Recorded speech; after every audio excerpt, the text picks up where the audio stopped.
Welcome back, everyone. Last time we ventured to the year 1748 in the event of Justate's only Castlevania adventure, that being Harmony of Dissonance. Now let's travel to the year 1792 in the event of a once Japanese exclusive game, Akumajo Dracula X Chi no Rondo, or better known as Castlevania Rondo of Blood, with today's Belmont being another recognizable member, Richter Belmont, who will later play a major role in the next review. Castlevania Rondo of Blood is a platform adventure and was originally only available in Japan and was released on October 29, 1993 for the PC Engine CD add-on, and was later re-released for the PSP or PlayStation Vita if you're like me, as part of the Castlevania Dracula X Chronicles, and was released in America on October 23, 2007, with a Japanese release on November 8, 2007, with Europe having the game on February 18, 2008. The original Japanese version was later re-released for the Wii and Wii U Virtual Consoles for North America and PAL regions in 2010. The gameplay of Rondo of Blood is just like playing through the likes of Castlevania 1 and Dracula's Curse, which is what Rondo emulates, though it takes a page out of both, I want to say, Simon's Quest and Dracula's Curse, because the game supports alternate pathways, a grand total of 4. The main objective of Rondo of Blood is to guide Richter through 9 stages with 4 alternate routes as he searches for kidnapped beloved Annette and confronts Dracula in the throne room. This is also the game that features the pseudo-partner mechanic, much like in Castlevania 3. You see, while exploring the castle, Richter can rescue 4 maidens, Tara, Iris, and Annette, and his distant relative slash soon-to-be sister-in-law, Maria Renard, who once you rescue, you can play as her.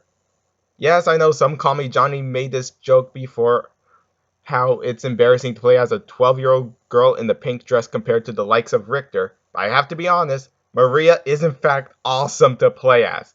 Like what Johnny said in his review of Rondo of Blood, she can move twice as fast as Richter, she can attack twice as fast as Richter, she can also move and attack at once, sports a double jump, 2 slides, and her animal sub-weapons can absolutely destroy tons of enemies.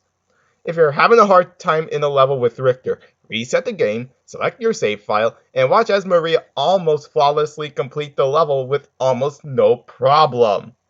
Now I say almost flawlessly because Maria is what people can consider a glass cannon, meaning she takes more damage than Richter. So obviously the gameplay department is really amazing and inspires replayability. How's the soundtrack? This soundtrack in particular is honestly the most energetic soundtrack I think I would ever hear in a Castlevania game, period. You see, Rondo uses Red Book audio, which means the soundtrack sounds like sounds like good quality and not 8-bit or 16-bit noises. My favorites from this game has to be Divine Bloodlines, or just Bloodlines. So as you can tell, the soundtrack has gotten a tremendous boost thanks to the CD quality audio. Now let's talk about the remake of Rondo, which was featured in the 2007 game Castlevania The Dracula X Chronicles. Now, Dracula X Chronicles is a 2.5D remake of the original Rondo, which was how Americans and Europeans got to experience the once Japanese exclusive game. Like I said, if you also have a PlayStation Vita, which is most likely impossible nowadays since Sony discontinued this little handheld, why would they, those monsters?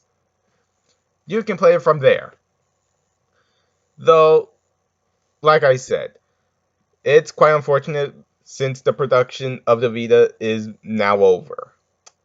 It'll be downright impossible to try and get one as well. While playing, you can get 2 bonus games, the original PC Engine release of the game in this timeline, and as well as Symphony of the Night. Do I recommend getting Dracula X Chronicles so you can experience Rondo of Blood on the go? Yes.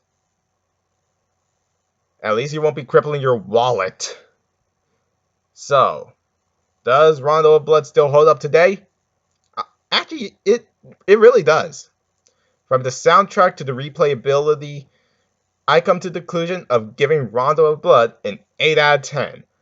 This game, in terms of old school Castlevania games, is still a great title. Now, what are your own thoughts about Rondo of Blood? Leave your answers in the comments below. Like the video, subscribe to the channel, click the notification bell to be notified of my next video.